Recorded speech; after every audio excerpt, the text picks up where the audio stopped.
town. I know, they've had a lot of, work nights, where they've said it's not. Yeah. Yeah. Technology's great when it works. I know. Mhm. Yep. It is frustrating when it doesn't. Pleasure. Hi, how are you? Good. I just sent you an email. Did you?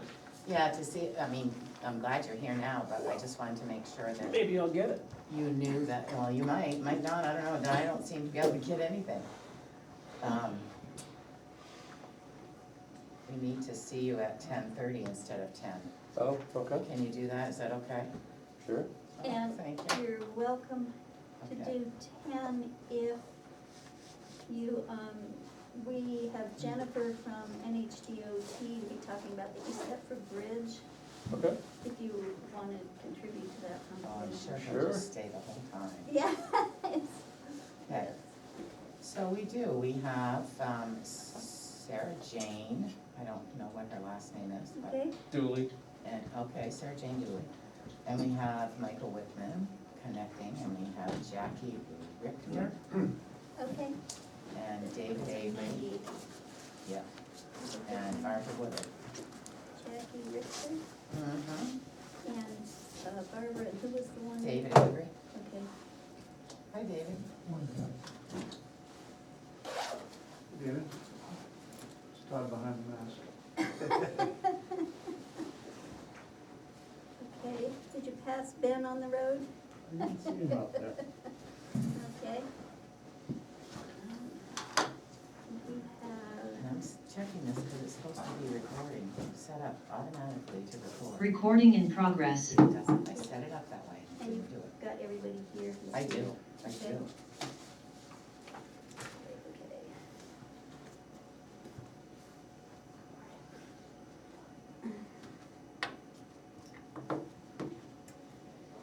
Well, perhaps we should start without, You can do stuff without him, time's that's gonna right. be close, well, we can open public comment. Yeah, And, so I'm gonna say it is 9:02. I will open the meeting. There are two of us, we have a quorum. And to begin, we will have general public comments, and then we are moving into, we have Todd, our assessor here, to answer some specific questions that were generated, from, John Bigelow.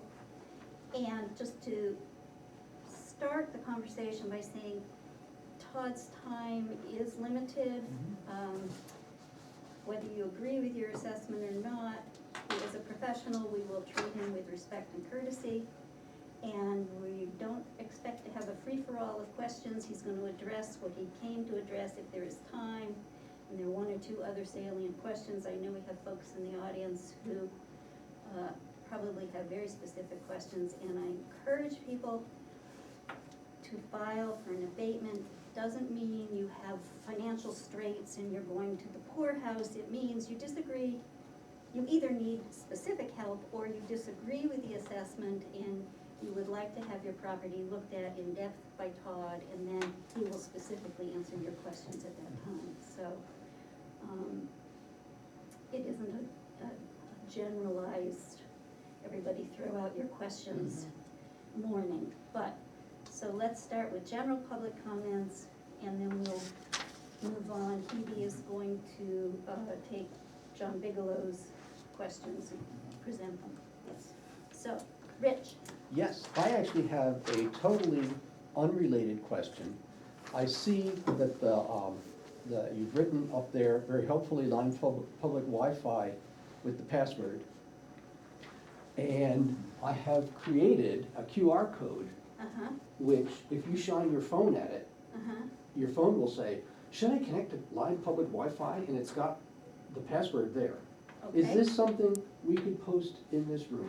I will leave this to Thank the you. select board's Thank you. judgment, and Yeah, I would recommend you do it, because if Yep. you're writing it on the board, yes, and actually, we need to take that down, because typically, the password is for members of a committee to use, it's not really for the general public.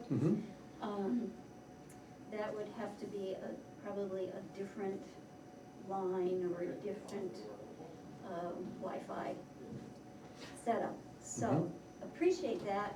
Okay. Proactiveness and helpfulness is always welcome, but we have had the conversation. I don't think we've ever really settled on exactly what we're Mhm. gonna do.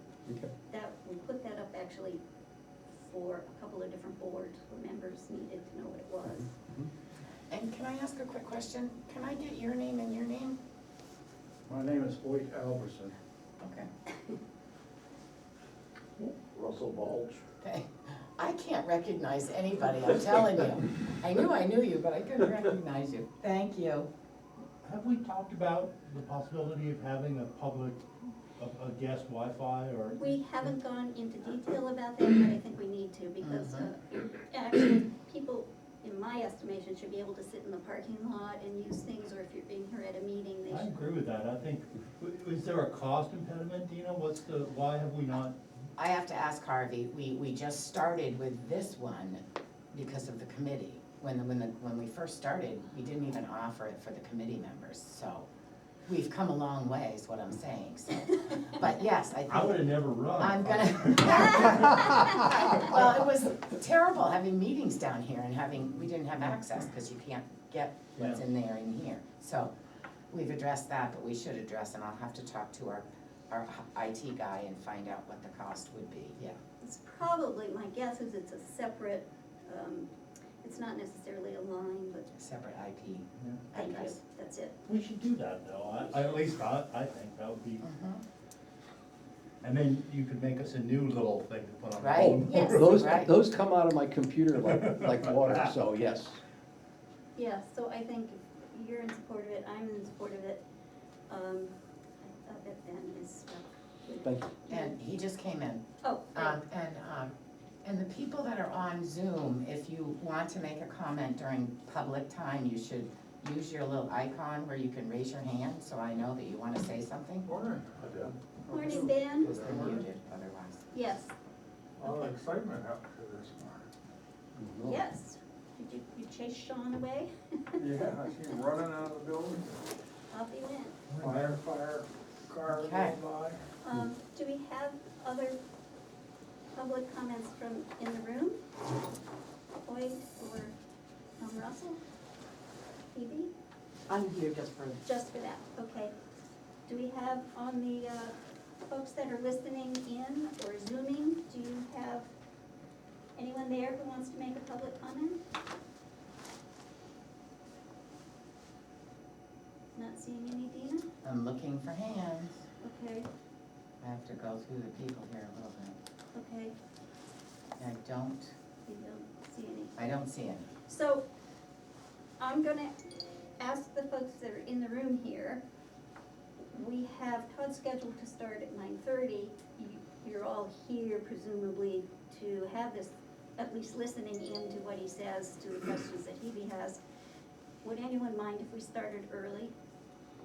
I know some committee chairs go exactly by the time, but if it's fine with everybody, I'd like to move on. And Hebe, this is Todd.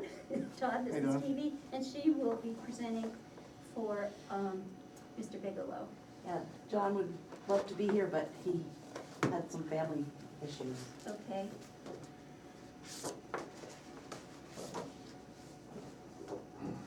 So I have a handout to share with you guys. Great.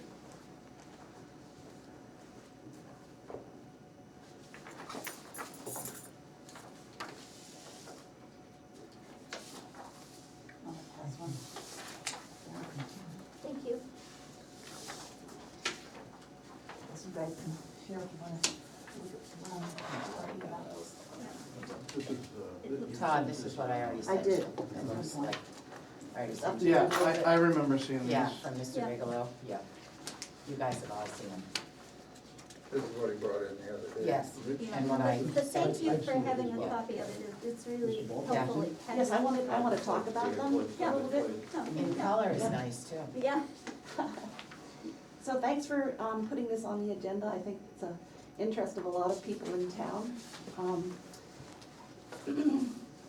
The graphs I've got here show, the first one is the percent change in taxes on the vertical axis. compared to, Owl with the- on the horizontal axis is assessed value, and the labels are 500,000, a million, 1.5, et cetera, just going vertical, horizontally. So, as you can see, there's a large number of properties, of course my glasses fogged up. Yeah, Yeah, sorry. A large number of properties, there's about 1,000 properties in town, and almost 10% of them went up, their taxes went up more than 20%. So are we talking taxes or assessment? We're talking taxes. Okay, So, my understanding is that the tax burden for the town went up 4% from last year. That's a general increase in taxes that the town has decided to raise. So any increase in taxes that an individual experiences that's different than 4% is a result of the assessment process. So, so another important point about this graph is that dots to the right have more dollar value assigned to them because they're the percentages in higher valued homes. So 10% of a $2 million home is much more money in absolute dollars than 10% of a $200,000 home. Right? So what we see is that there's a large number of properties that of above $500,000 who actually had a decrease in their tax burden from last year. In some cases, their valuations went down, but just in general, because of the way the assessment has been done, their tax burden has decreased. So there's kind of a systematic problem here because abatement is not gonna answer this problem for people because you are spot reducing the values of individual homes. Where what the real problem seems to be is that high valued homes are somewhat underassessed. I can see, why, just due to inflation and the hot real estate market, properties would go up in value, but I don't understand why $1 million homes went down in valuation. so that's the question. Well, I can't see any, there's no logical, it's not like every $1 million home went down. And $1 million homes that have similar construction went up and some went down. So it's not clear what the rules are, what the factors are that went into these valuation changes. So, and the people who, the tax burden went down, they're not gonna protest. They're not gonna come and find you and say, please charge me more. Any questions about that graph? Nope. Okay. Todd has said, I've heard, that he said to a number of people that the lower value properties are going to go up more just because the demand is higher for those properties. And they are about, as a result, selling for more than they're assessed at. But we plotted, all the orange dots are the 61 properties that Todd used to do this sales evaluation and market adjustment. And you can see that right across the spectrum, including high value properties, they also went up. This graph is vertically the ratio of sales divided by its assessed value. So anything above the black line, which is 1, shows that properties sold for more than they were assessed at. If they're below that line, they were assessed for more than they sold. So you can see that we have a number of properties in town that are high valued and actually sold for more than they were assessed at. So it's not just that there is more market demand for the lower value properties. Additionally, the black dots are another 35 properties that we can find in the Grafton records that seem to qualify for the sales during this window that he used. And there's no documentation of why these properties were excluded from the sample. And you can see that they are mostly lower value properties. But anytime, it seems to me, having more data would produce a better and more accurate and more precise evaluation of whatever you're doing.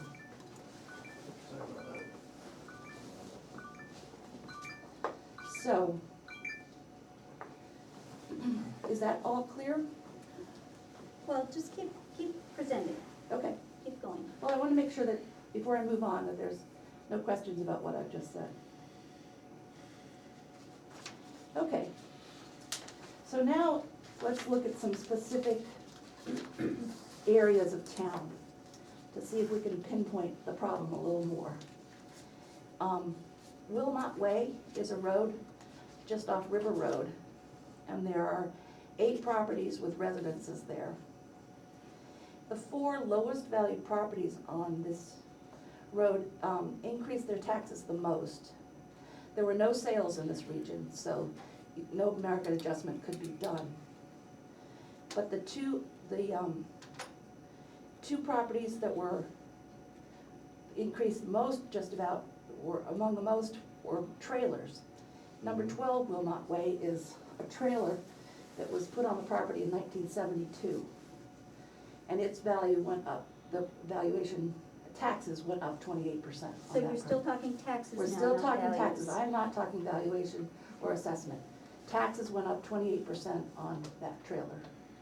So you don't have an assessment number to tie into. Well, you can tell from what the base taxes are, that it's a higher or lower valued property. The first column is taxes in 2021. So just by looking, you can see which are the higher and lower valued properties. So in fact, several of the houses on that road that are in just nice, normal, median value houses, their property values went down. And it's unclear to me why trailers would have gone up in value instead of down. Okay, so now you're talking values, assessments. Well, They're two they're two really different things, but the things. taxes do flow from the valuation. Correct, but Todd has nothing to do with taxation, he only is the assessor, he talks about the value of the property. Right, well, if the. They are linked together. They are They are linked, tightly I linked. understand they're linked together, but You can't address them together. his, the underlying question is the value. The tax rate in the town is the same for everybody. The tax bill changes based on the underlying value of the property.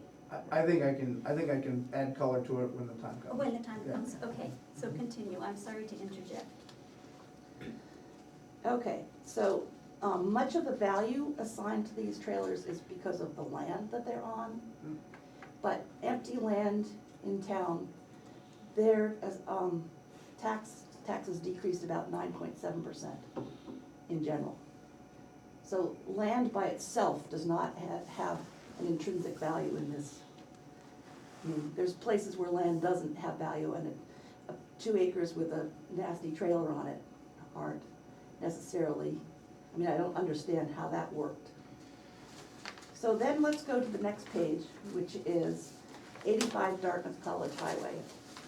I'm sorry, just a quick question. Do any of these properties that you're pointing out that you think the valuations are wrong belong to you No, or to, I'm sorry, what was Mr. it? Bigelow? Mr. Bigelow? No. So this is just, you think systemically that there's something wrong and you're objecting to that, but it doesn't, none of these are. I'm not objecting so much as I'm very concerned that we don't understand how this all worked. And you're talking about the reval when you say how it Yes. all worked. So Okay. that's why, right? Yes. Yep. All right, So, 85 Dartmouth College Highway, I think we all know where that is. That's the village that Bain Stevenson moved all the historic properties. They were all done at the same time originally, in the mid-80s. They're all similar construction and finish and beautifully maintained. 5 of them sold during this period. 4 of them sold for more than their current new assessed value. 15 of these 21 properties actually decreased in taxes. And this is a very uniform development with, you would think, good market data. And in fact, another one just went under contract for 500,000, and that's 25,000 above its assessed value. That's pretty good. Okay. Okay? So finally, let's talk about Brackhill Road, which is a beautiful scenic road in town with lots of historic and beautiful houses. 15 homes on 22 properties, and 10 homes decreased their tax burden as part of our latest turnover. And as a result, that road decreased its contribution to the town by almost $8,000. So I think that what we need is a clearer understanding of how individual components of the assessment contributed to the changes in valuation, but that then flowed on to what people care about is the taxes, really. I mean, that assessment is kind of an arbitrary number. I mean, you don't care what your house is valued at as long as your taxes seem fair. Well, And in- you may not, But some people may. until you want to sell, I would caution you not to use quite such a broad sweeping. until you want to sell, the valuation for your, is, you know, just a way to get to what you're paying in taxes. Are we Did I, ready for Did I- Todd? Let's let Todd, Yes, I think Step in. that's a good review. I have a couple follow-up questions that I'll ask, but Oh, Todd, okay, we'll so, give you a chance to. Let's- so I'll try to, I'm running the meeting, so you can wait your turn. sorry. Let me let Todd speak. I'll try to fill in some of the blanks here, and just to give you a brief background.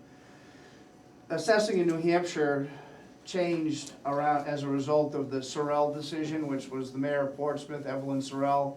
City of Portsmouth sued the state because the Constitution, Section 2, Article 6, says you have to value every 5 years. Mhm. And so because, and that wasn't happening.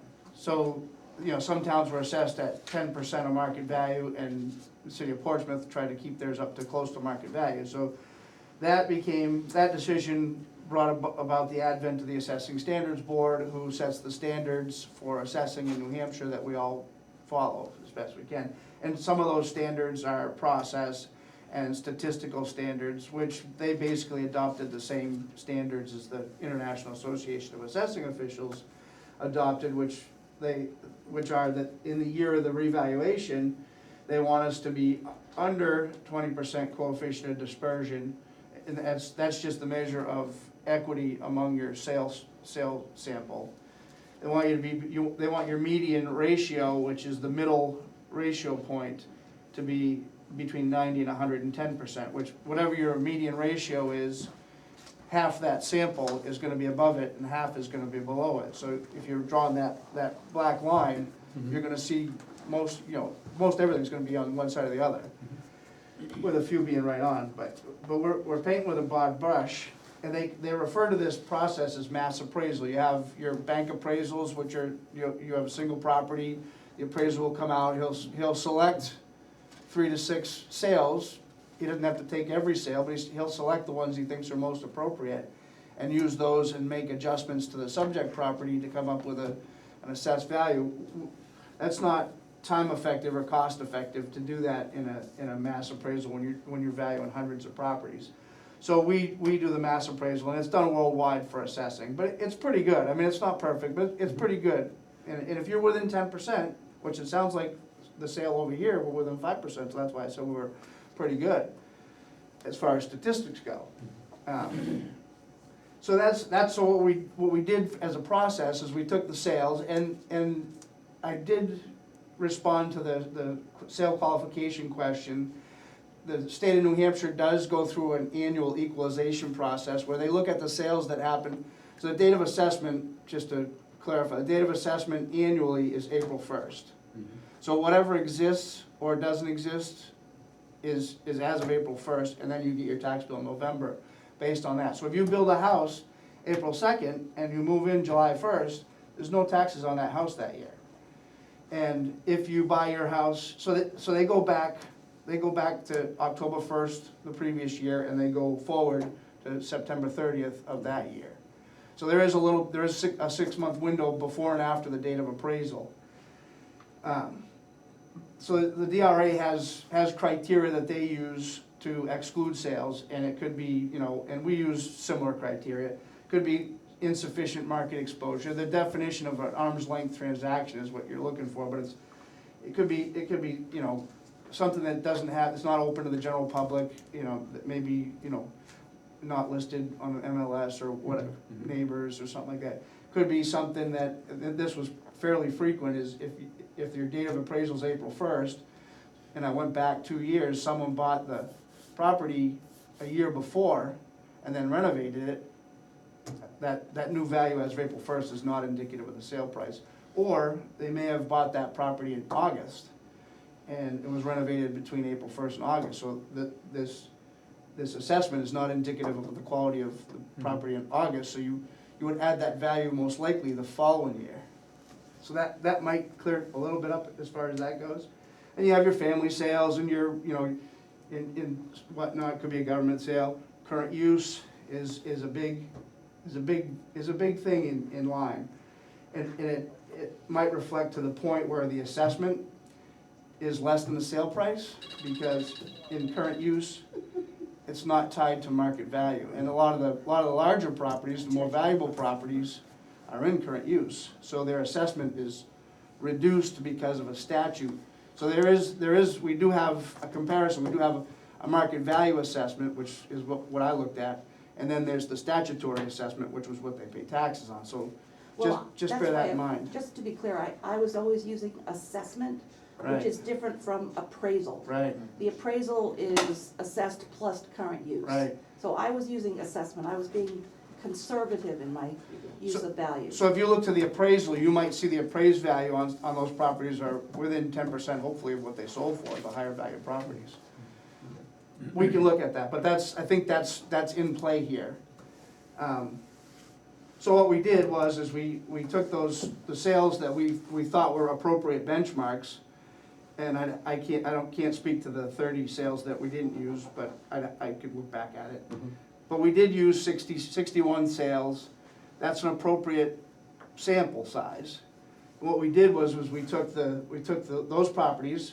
You've all seen your property record cards, I presume, right? It has all the data. They're available, yeah. Yeah, they're available. So it has all the data, number of bedrooms, bathrooms, type of flooring, square footage, et cetera, et cetera. So what we did was we verified that data, which by the way has been on file and existent in town for decades. And this current, we call it a CAMA system, Computer Assisted Mass Appraisal. This current CAMA system has been deployed in Lyme for decades as well. So I didn't really change a lot of what existed as far as the methods goes, but I did change the values associated with the rates based on those sales. So we tried as best we could to verify that data for those sale properties, because good data should produce good results. And then, it could have been, then you do, once you verify the data, then you run a ratio study to see how those sales are panning out. So it could be, for example, and I'm gonna make it simple, but for example, the system can sort those same 61 sales in about 15 different ways. But if you look at your improved properties, and you see that, it lists your ranches, your capes, your colonials, your antiques, et cetera, et cetera. And if you see, we call them strata. So you see one strata is at 80%, one strata might be at 70%, one strata might be at 90%, and the range could go on. So your goal is to be at 100. So you're gonna try to bring these strata up to 100. And so if you're at 90%, your existing value is gonna be increased by 0.11. if you're at 80%, your existing value is gonna be increased by 0.25. You see what I'm saying? So that's why different properties changed at different rates. Because if we just said, you know, Lyme's median ratio is at 85%, we're just gonna raise everybody up 15%, that wouldn't cure any inequities that we're seeing happen here. So what happened is, over your last townwide reassessment was in 2016, which in theory brought the assessments to market value in 16, but then, as I'm sure you're all aware, over the course of 5 years, the market's changed. And not every property has changed at the same rate, you know, so you may have some that have gone down, yeah, but not many. But on this, it looks like a lot. Well, that's the taxes. So if the town went up 15% and you only went up 5, your tax burden's gonna shift. Which, you know, in that light, also indicates that at least the year before, that property may have been under-assessed, or over-assessed, I'm sorry. Maybe not in 2016, but like I said, over time, you know, your ratio goes whichever direction it goes in, but the spread gets a bit larger, it happens, it's just an organic thing. And so this effort was a reassessment, but it was really just a recalibration of the existing model. And then because of the market, and I agree with this, I could have told everyone this was gonna happen without doing anything, because it's inevitable that in an up market, a bull market, if you will, that property starts to get expensive, which we're seeing that. So the more expensive, the higher it gets, you're limiting your your customer base. So now you're forcing more people to be in that $400,000 range or less, and so they're pushing the value up. So and you pointed it out that a $50,000 increase on a $300,000 house is a much higher percentage than a $50,000 increase on a $1 million house, which is why you would see those lesser value properties increase more than 15% for exactly that reason. Now, and it's inevitable, the lower valued properties, because they're lower valued, will increase at a higher percentage mobile homes. But the land's valuable in Lyme, and I would suggest that probably whoever bought that and paid whatever they paid for it isn't buying the mobile home, they're buying the land, they're gonna take that right out of there. We've seen it a couple times in the last 5 years, but, so that should hopefully help you in that. What else? Oh, the vacant land, besides current use, also is given a reduction for lack of infrastructure. So a vacant piece of land hasn't had site work done, it doesn't have a well, it doesn't have a septic. So once it's developed, that land value will go to 100. So that's why you see a higher land value on improved properties as compared to vacant properties. And so I agree with page 1. I mean, that's kind of what I expected to happen. I don't have any control over it, but when the market's the way it is, and the law says we have to assess at market value at least once every 5 years, and like I said, market value is within 10%. We're within 10%. The courts say it's pretty good. The Supreme Court said in the 80s, the decision is referred to as the Sunapee decision, and they basically said in that decision that as long as you're not overburdened in taxes relative to market value, then the town or the state's done their job. Then there was a court case in the early 2000s that Samberton revalued the Winnisquam lake properties because the town was at 80%. I'm paraphrasing, it may not have been 80%, but the town was at something like 80%, and the lake properties were at 60. So it wasn't fair to the rest of the town, in the eyes of statistics, to leave that bunch of properties undervalued, which would result in the rest of the town having to make up the difference. So they raised up the lake properties to 80% based on the sales that had occurred. And of course, these two gentlemen, Mr. Roy and Mr. Porter, appealed it, and it went to the Supreme Court, and they were appealing methodology. They didn't agree with the methodology. Supreme Court said, well, I mean, whether you agree with it or not, is the bottom line, is that market value, or is at least in line with the rest of the town at 80% of market value. That's the issue. So they basically said, you know, and I'm paraphrasing, that how you get to market value, they don't care. As long as you get to market value, that's what they want. And they want it to be applied consistently. And so like I said, and you brought up the town that had no sales. I mean, not the town, but the road that had no sales.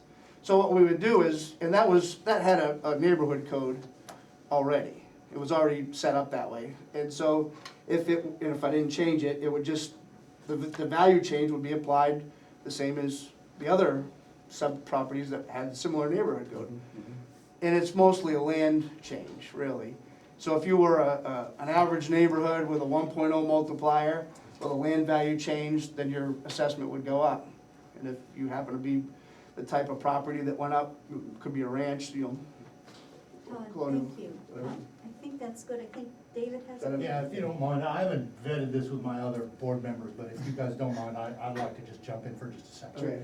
Look, the select board legally is required to reassess properties in the town of Lyme every 5 years. It's not an optional thing, it's something we have to do. None of us have the expertise to do that. So we look around and we interview a bunch of different assessors. We find someone who's qualified, who has the necessary technical expertise, who has the experience. Todd's working for a bunch of towns around. He's been doing this for a long time. And his job, and apologies if this sounds pedantic or if I'm telling you stuff you already know, but he has to reassess the entire town, every house. He can't go and look at every house and, you know, talk to realtors and get I mean, the way you would value your house if you were trying to sell it or something. He's gotta do this on a global basis across the whole town. I guarantee you that any system that you use to do that is going to produce errors. There's just no way. And so, you know, if we use somebody else or we used a different methodology, we would get different errors, or the errors would go in a different direction maybe, or, and, you know, it looks like what you've done with this presentation is you're trying to look at not properties you own, but overall and say, hey, this methodology is producing unfair results.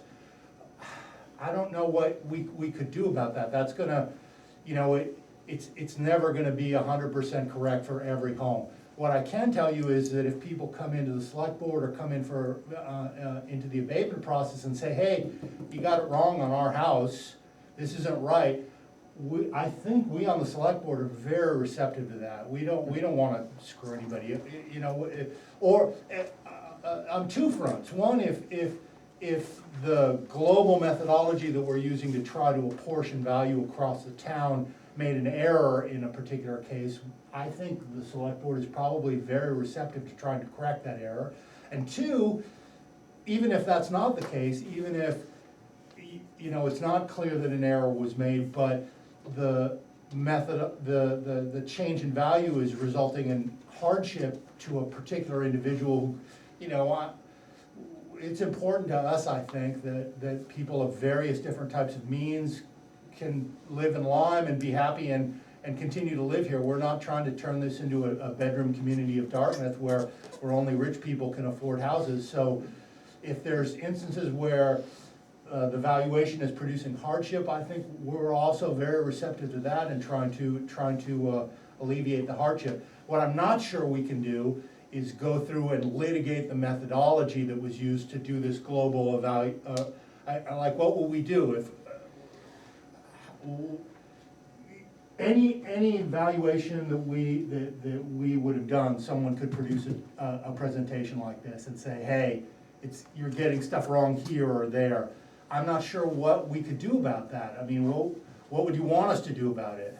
So that's a good question. I think that anytime one does a data analysis, you look at the distribution of the outcomes and the results, and you ask questions about why did 10% of the properties, for example, go up more than 20% in value? And why did these higher valued homes seem to have decreased? And then you dive in and you say, what are the factors that are driving those decrease, changes? the tax rate went, the Some tax of them burden went did- down, but. Some of them but- did decrease, actually, to be be We honest. talk about the current use, cause that's affecting some of the larger But properties too. we didn't talk about current use here, this is just, this is not appraised, this is assessed. Right.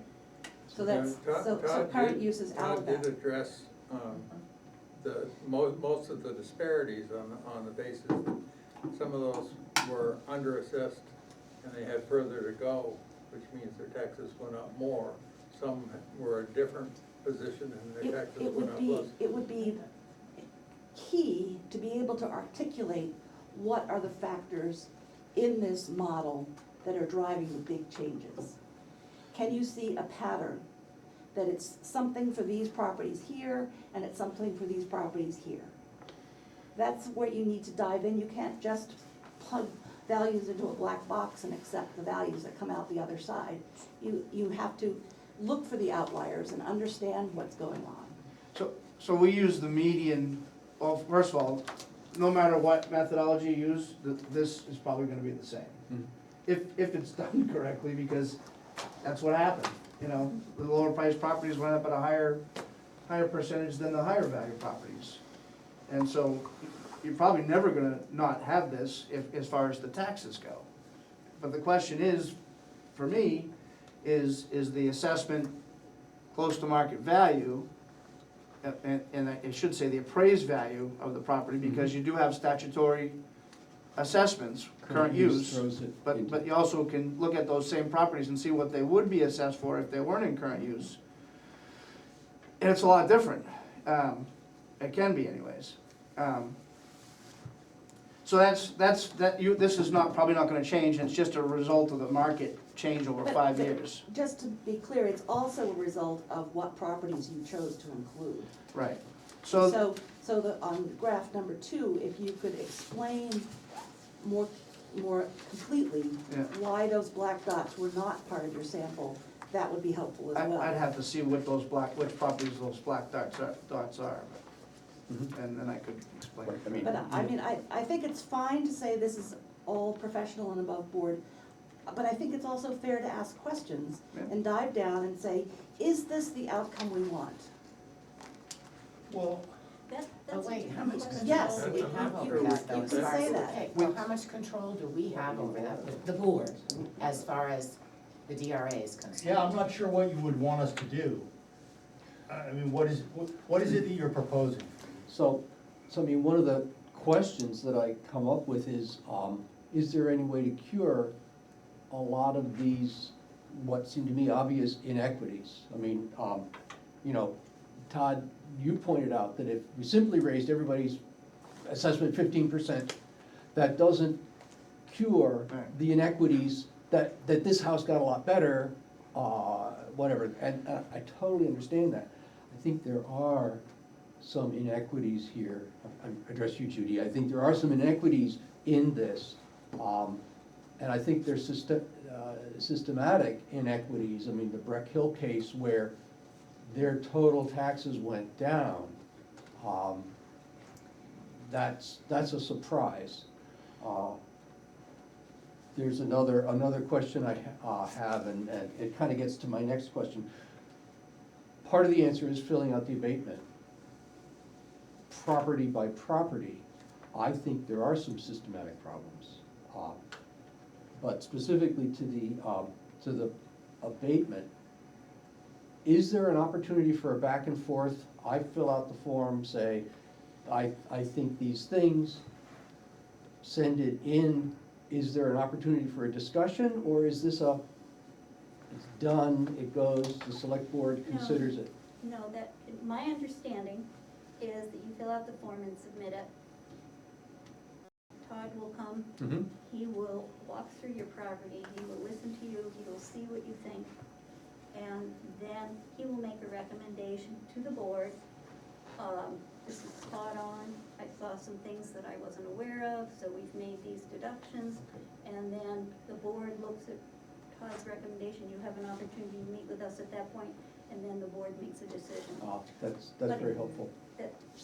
You disagree with that? Yeah, that's not how you've done it, just so you know. That's how I've done it when I was on the board before. No, well, you skipped a part, the actual, Todd brings it here, recommends it, talks about it, all that, you guys decide.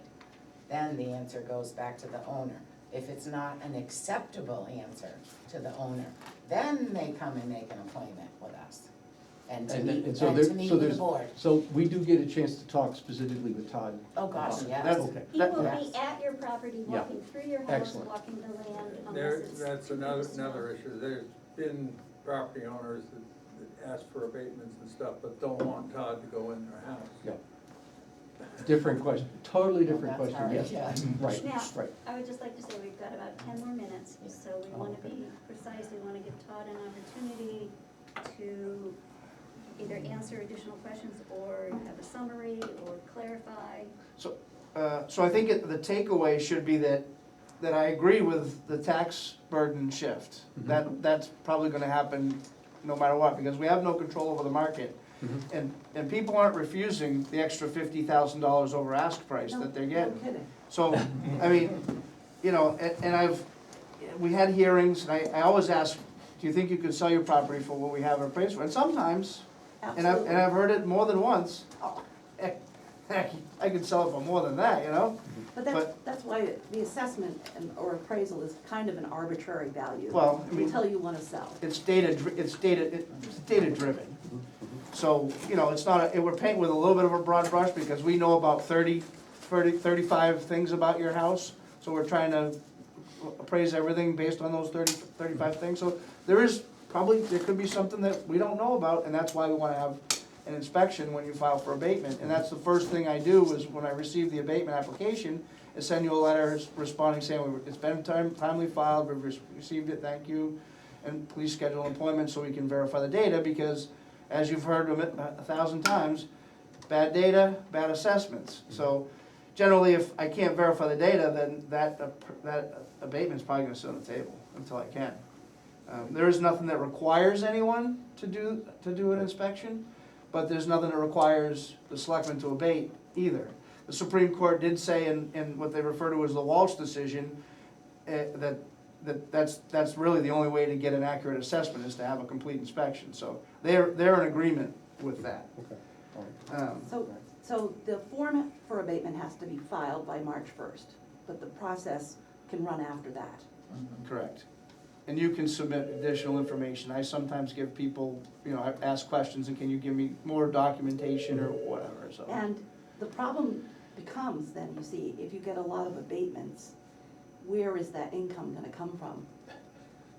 Who's gonna pay those taxes that you have abated those, I mean, that's shifting. From the rest Yeah. of the. Yeah. Exactly. Yeah. Exactly. That's the process. Okay.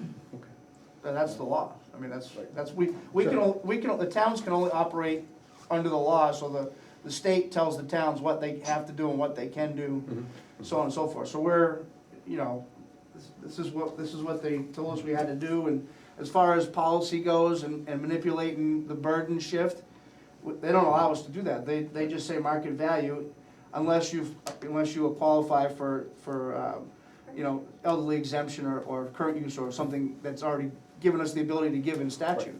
And in practical terms, even if we get a lot of abatements, the amount of change on any other individual landowners, the cost to them is not likely to be terribly How many material. abatements have been filed so far? Oh. Dozen, 3 dozen? Oh, no, not that many. Oh, no. Okay. I'd say maybe 5 or 6. Okay, It's still early. it's still early, right? 2 weeks from Tuesday is the Yeah. deadline. Yeah. We have a hand raised on, this, and she is unmuted, so could you tell us who you are first? Jean Simpson. Thank you. Go ahead, Jean, make it Hi. short. One of the things on how they do, sorry, I just went to low battery. One of the things on they do, we went through this once before, years and years ago when we first bought the property here. We had 2 appraisals, and we were going through the process because the town thought this property was worth way more than it obviously was. What they did, and my husband was in charge of this and didn't catch it, is they didn't actually give us any cash back or apply it to a future year. They said in the print in the letter, let's start your new value next year. Let's keep the old one for this year. So they didn't do it in that many words, but it was enough for a busy person to have missed it. So there was no cash back, so good luck with that. This property here, I don't know if you know where I live, I'm at 188 Dorchester, right at the foot of Acorn Hill. My property value went up approximately 62%. So if this thing that I know Todd, I've worked with Todd before, that this thing that we have to do it every 5 years and this is the formula, it would have been the same formula used 5 years ago. So for some of these properties to go up 5%, mine to go up 62%, and others to go down, there's some other reason, and I'm a math person, but I haven't caught on to what that reason is yet, as to why one property that's had nothing done to it has gone up 62%, and another one may have gone up 22% without a sale being in there, without an addition. This little islet piece of property, it's not a big property.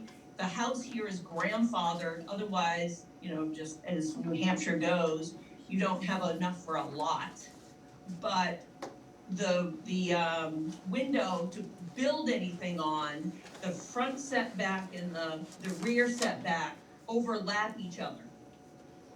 If I So, could, for example, I needed a permit to even have my propane tank moved. right, That's how tight this is. so So Jean, I if I can't could, believe the property value has gone up. All excuse I'm me, saying is, I think the process, I understand what Todd is saying, I understand it, that it's more of a global thing, but I think that what we're going to have to do is just do somewhat of a bombardment of abatement forms, because I think we have to get back to people going into the property, when you see a property value go up 62%. okay, I think we have the notion of what you wanna say, I'm gonna ask Dina to mute you now. You are encouraged to file an appeal form, and he will Yep. come, and he will walk through, and he will see everything, and he will hear what you have to say.